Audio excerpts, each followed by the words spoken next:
Hey everybody, it's Bust. We're getting ready to play week 5 of our Tarjeta eSports Draft League season number 2. And before we dive into the decks themselves and the gameplay, let's take a quick peek at the standings. And so we are currently 2-2. We are down here at the NA standings. We're going to need to be 3-2 to make the top cut. This is cutting up to top 6. One person, the Shuriman Deserters, are definitely in with their 4 wins, but a handful of other 3 wins should be getting in. I'm not entirely certain how these pairings will work out, but there's 4 people at 3 wins. That should get us up to 3 people that have 4 or more wins, and then 3 more 3-win folks should get in. And so, in terms of like thinking in Magic history and tiebreakers, it's probably not that great for us. We're currently ranked 3rd out of the 2-win players, but you know, we got to go for it, right? We got to go for the wins, let the mathematics play themselves out, and we'll try to get ourselves into that top cut. But in terms of our decks, if you're not familiar, first and foremost, we have Bard. This is the typical ban for most of our opponents. We can scroll through it really quick. We do have the 3 copies of Bard. We have 3 Esmus, 3 Bird. So we have this really good Bard +1/+1 package to help carry us through the early game, and then we have a lot of the really high-powered stuff that you see out of Freylord. Freylord's a very common ban because cards like Howling Abyss, Buried in the Ice, Feel the Rush, War Mother's Call, just loads and loads and loads of high-powered epics coming out of Freylord. They're very common. I think this deck has gotten banned 3 out of the 4 times that we've played it. Deck number 2, we have a really solid Poppy deck. This is a Poppy Demacia Bandle City Rallies based deck. We're trying to load up the board with early plays and then give our units the big boosts, whether or not that's with Poppy or with Yordle Captains, Garen, Cytheria. We have lots of ways to turn those small units into big monsters, and then we have a couple of rallies to help punch through with all of those extra stats. This deck has made it through every time, and I think every time we've played it, we've won with this one quite handily. The last deck in our list, it's the real wild card. This is our Shiraza the Blade, Kato the Arm combo deck. We tried to piece together a pretty aggressive Noxus P and Z deck, but the burn spells didn't show up, and we didn't quite get enough early game to make this into like the really aggressive number that we wanted it to be. Where we ended up falling is having a deck to where we can punch in some with the early game and then close out the games with Kato the Arm. And so we have a big Overwhelms package in the late game between Captain Farron, Savage Reckoner, and Kato the Arm. And then we do have the sweetest combo ever made in the game, using Kato the Arm to boost up his girlfriend Shiraza, getting those double damage Overwhelms in to hit the Nexus. And in all of our losses, this is the deck that has gone 0-2. And so this has been the one that has kind of come down to what has either been our success or our failure. And this week, I'm going to try it a little bit different. In the past weeks, and a lot of times in best of 3 as well, I try to take this concept of lead with the worst deck, so that you have more chances to win with it. And so what that kind of amounts to is saying that we have a 40% chance to win with this and then a 60% chance to win with our good deck. Then I want to take that 40% chance twice as opposed to taking that 60% chance twice, because then if we have to win with this deck, we only get one shot at that bad matchup. Now, I don't know if that's the way to do it. The thing this historically reminds me of is there was a Magic Invitational back in the early 2000s. John Finkel won it, and the way that format worked was it was 16 players with 15 rounds of round robin, and you played 5 different formats 3 times. And then, so there was, say, like a standard, an extended, a draft, some other random weird invitational formats. But right, there were 5. And then the top players in that event, after the round robins, played in the championship. There might have been a top cut, I don't fully remember. But in the finals, John Finkel kind of worked over his opponent a little bit in terms of getting them to agree to change the order of the format. And Finkel basically set it up to where his highest win percentage chance decks were the ones that they were playing first. Because if you think of it, both psychologically and probably mathematically, it's very, very different to beat your opponent 3-0 than it is to beat them 3-2. And so if he had it, say, ordered the other way where his bad matchups were first, and then he loses his 2 bad ones, then you just need one of your good matchups to go wrong and you're out of the event. And so I'm kind of curious if we switch this over to the other way. And then just play our good deck first, try to get the win in with the good deck, and then only perhaps take one shot with this bad one. I'm also curious how that would play out in the sense of tiebreakers, since the match results kind of add up, and having 2 2-0s and 2 1-2s is better than having 2 2-0s and 2 0-2s. And so if we'd picked up some extra tiebreakers playing our good deck first, we might have been a little bit higher up in the standings. And so I don't know. I don't have the answers to those questions, but for today's event, I do plan to play the good deck first, whether or not that's the Freylord deck or the Poppy deck, and then have to kind of fall back to our Annie number here.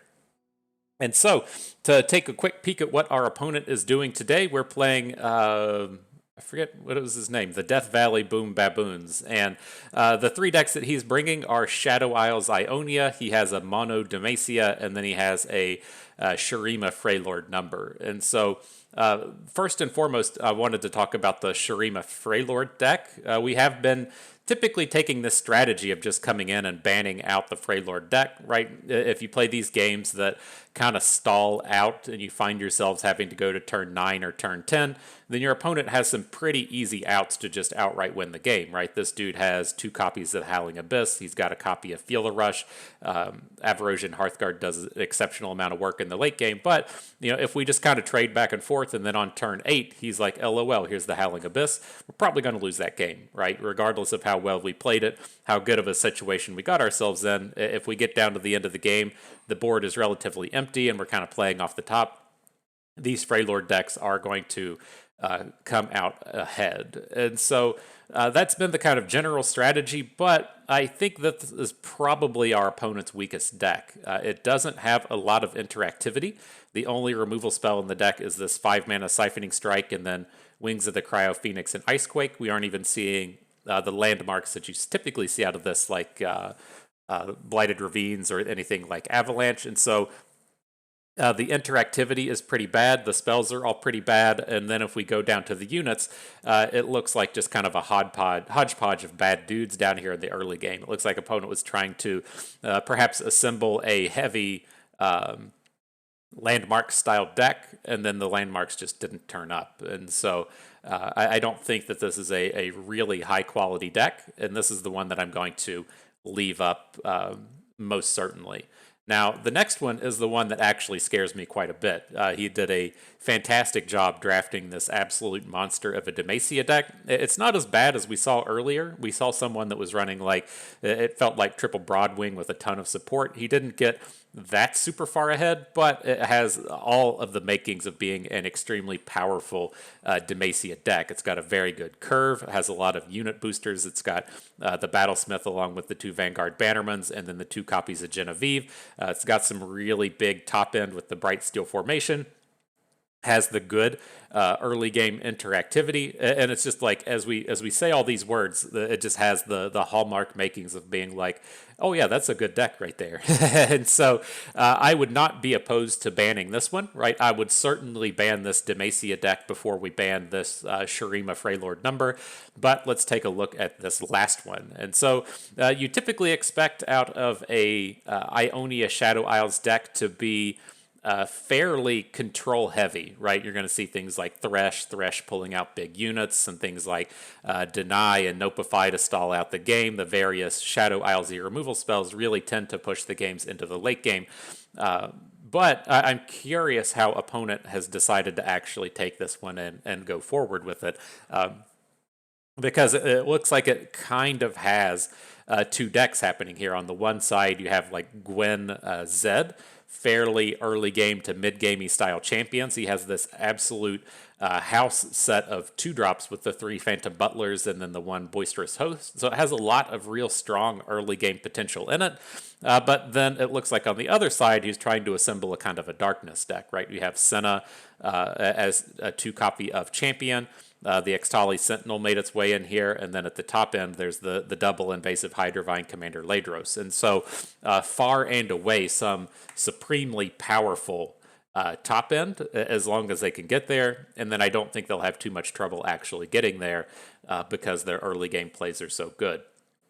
But I think the problem opponent will run into with this deck is it's not going to be nearly as consistent as the Demacia deck. And so I believe this is the one that we are also going to leave up.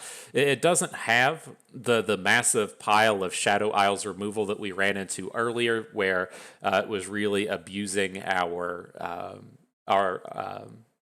Kato the Arm deck. If we look at the plays here, there's no Vile Feast, there's one Hate Spike, there's no Unspeakable Horrors, there is 2 copies of Vengeance, but there's none of the other kind of mid-rangey removal spells that you typically see out of Shadow Isles. There's no Grasp of the Undyings, there's no the Box, and so it does have some decent removal, right? It's got the Hate Spike and the Black Spear, but it's not a really heavy density of that good removal. And so I think at the end of the day, I'm going to just ace out the just really good and strong consistency of this Demacia deck, and then we're going to play against the Shadow Isles Thresh deck, and then we're also going to battle against the Shurima Freylord here.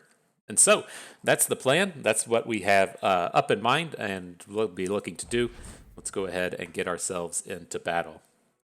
Okay, we got the battle up and ready. Where are we at? We got our Freylord deck, got our Poppy deck, got our Kato deck. Good to go.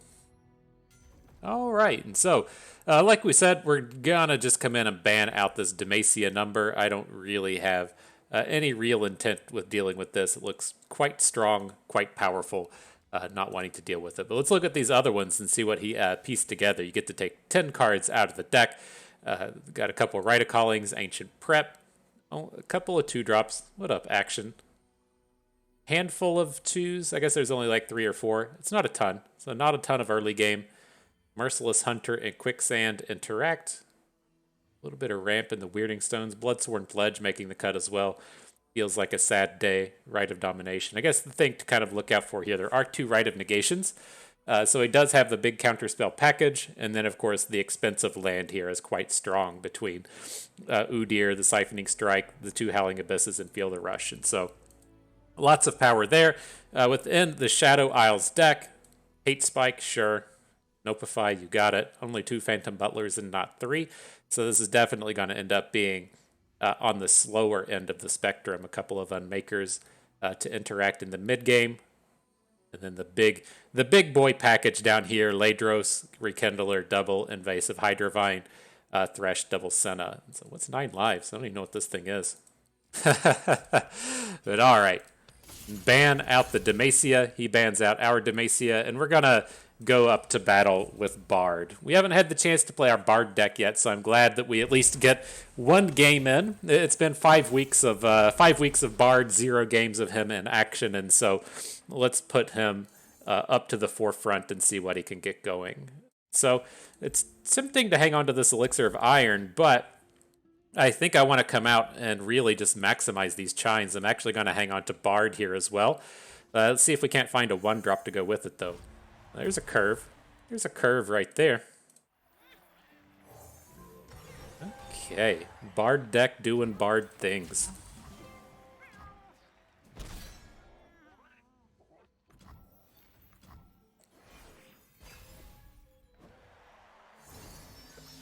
Where are those stats going to land? Not on Tryndamere? Perfect.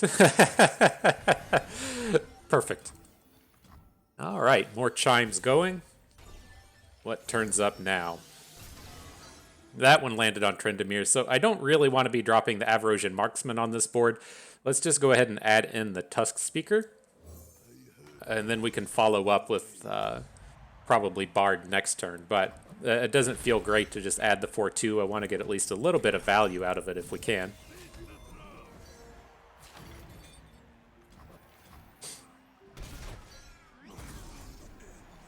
All right. I don't feel like they had a ton of combos for these Sarcophagus. He does have no, he doesn't even have Talia in his deck. I thought that There was some... there's not like the 4 damage Zerath kind of removal spelly thing, and so I think we're okay there. Alright, rip Esmuth. See if we can't get on curve a little bit more here. This would be a... It won't be a bad turn because we have enough kind of stuff going on, but it wouldn't feel very good if we didn't... If we only got out of the turn spending 2 mana.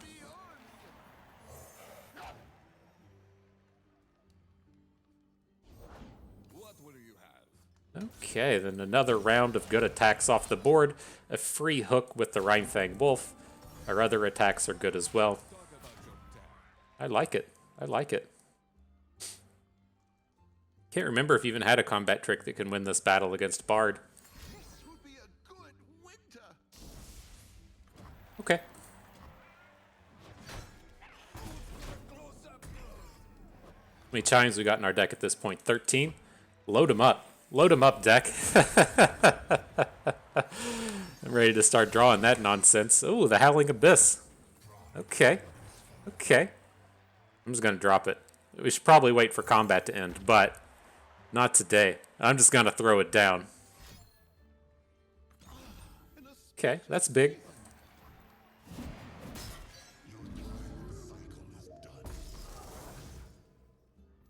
Are you all ready for the RNG to hit with the Howling Abyss? Make the magic come out and truly happen? I'm ready. We just need to not die now. Alright. What you got, deck? Kayn. How does Kayn work if he doesn't have the weapon?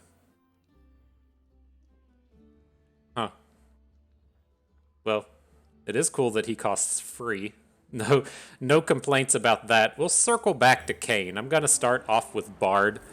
We can drop a Kindly Tavern Keeper. I don't feel like we're going to get any usage out of the Marksman this turn. Then we can play Kayn. He has auto-equip with it. That makes sense, I guess.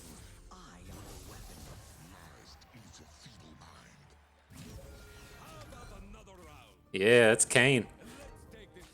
Say what up. Oh, we need to do it this way. There we go.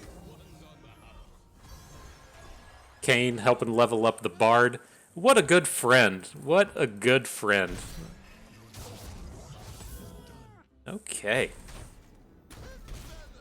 Alright, let's see who wins this battle of the Howling Abyss. We got the first strike in with the Kayn and Nautilus. He's big. You know, I did the mathematics on Nautilus, and he does have a lot of stats attached to him.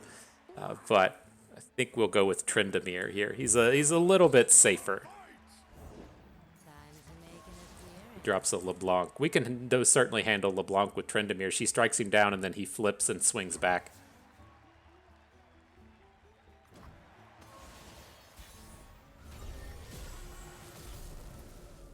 So is this an open attack? Like, how close are we to lethal if we open? Say we get to hook LeBlanc with Kayn. Feels like we're opening ourselves up to not winning the game.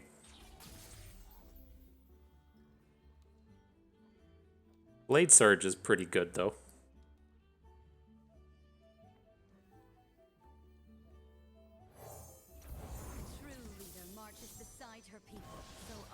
Alright, let's see who opponent adds as well. Gwen. It's tempting to put the Sentry in, right? We do have some of these card draw things happening with the Sentry. We can lead off with Bard thing, maybe.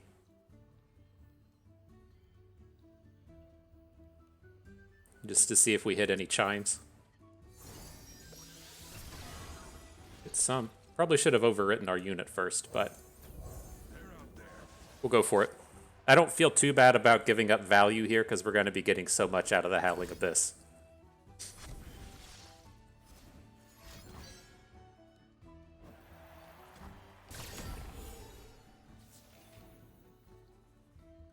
Right, so I mean, we might just be lethaling here.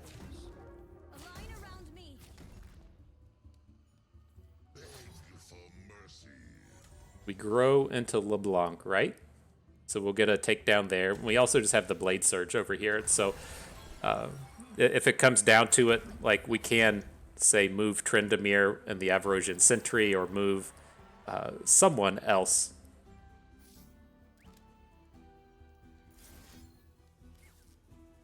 I mean... Oh, pick an allied Irelia. Oops. I thought we could switch any of our dudes. This is still okay though, right? He's only gonna have one unit and we can kill with the flawless duet. Planned it that way. I got a little confused. I must admit I'm not a tokens user, so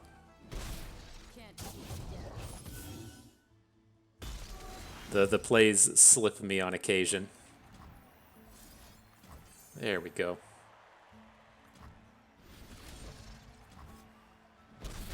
All right, victory for Bard. The battle has been taken down. Good job, us.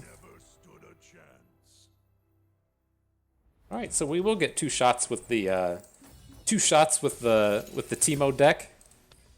I believe in you, friend. You can do it. You can do it.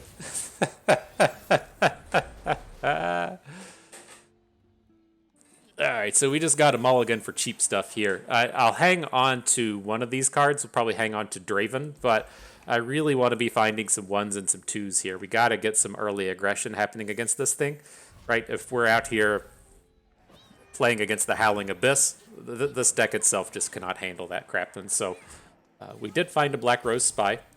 Good enough. Knowledge is wealth, and I am rich. Spare no detail.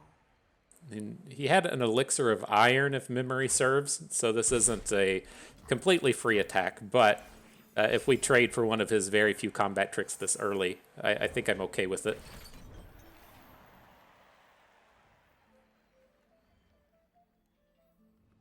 Striking looks and stunning wit.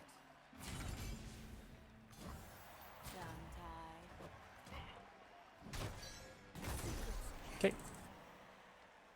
So it should be pretty safe next turn. We have the Guile if we need it, but ideally we can either protect Draven with the Brothers Bond, we can protect Draven with a Spinning Axe. I think this is reasonable. Now with the Teemo edition as well, we should be able to get pretty strong attacks in here. Again, they did have Quicksand, which is a little worrisome, but I think we can still just bring in our champions. I'll hold on to the Thorn of the Rose since we have Kato the Arm in hand. So if we get a big Kato-style play on the following turn, we'll have a potential for takedowns there. Okay. You fought hard, Draven. You tried your best. It was not good enough. Oh. We'll see you at the pool later. Pool party, Draven. We'll hang out with you. Uh-oh. Uh-oh. Oh, fuck. Oh, fuck. We did it. We got the combo. Oh, man. I'm so excited. I hope we get to do this. And so, how can we maximize our chances? I think it's okay to go ahead and try and take down the Restored Devout. It's got a lot of health. Maybe we don't even need to try and kill it. We just need to put... we should probably try and kill it. As it stands, it's his only unit that can take down Kato.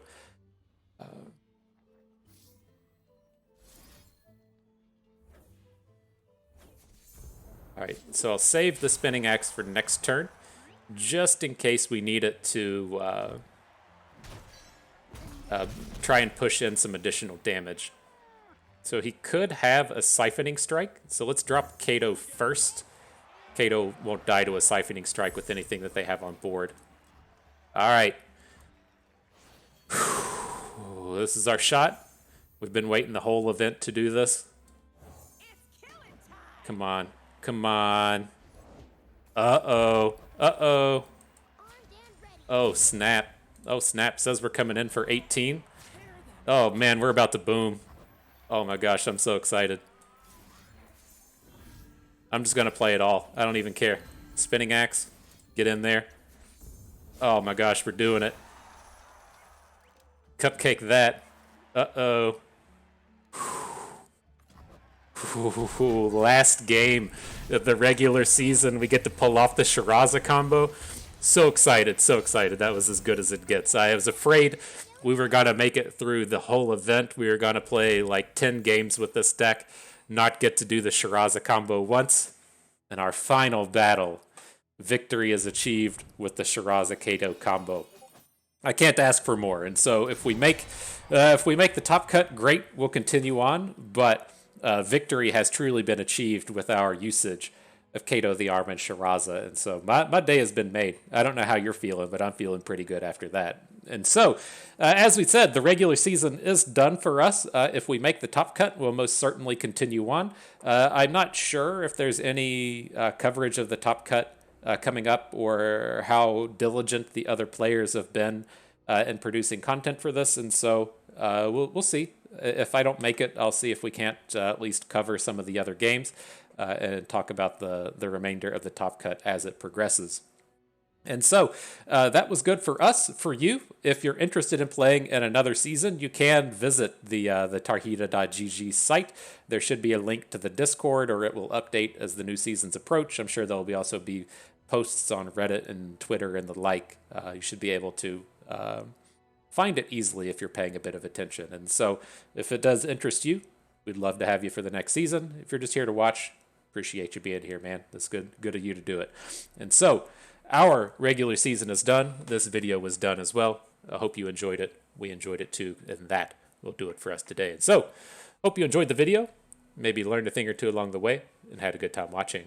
This is Bust, and we thank you for being here.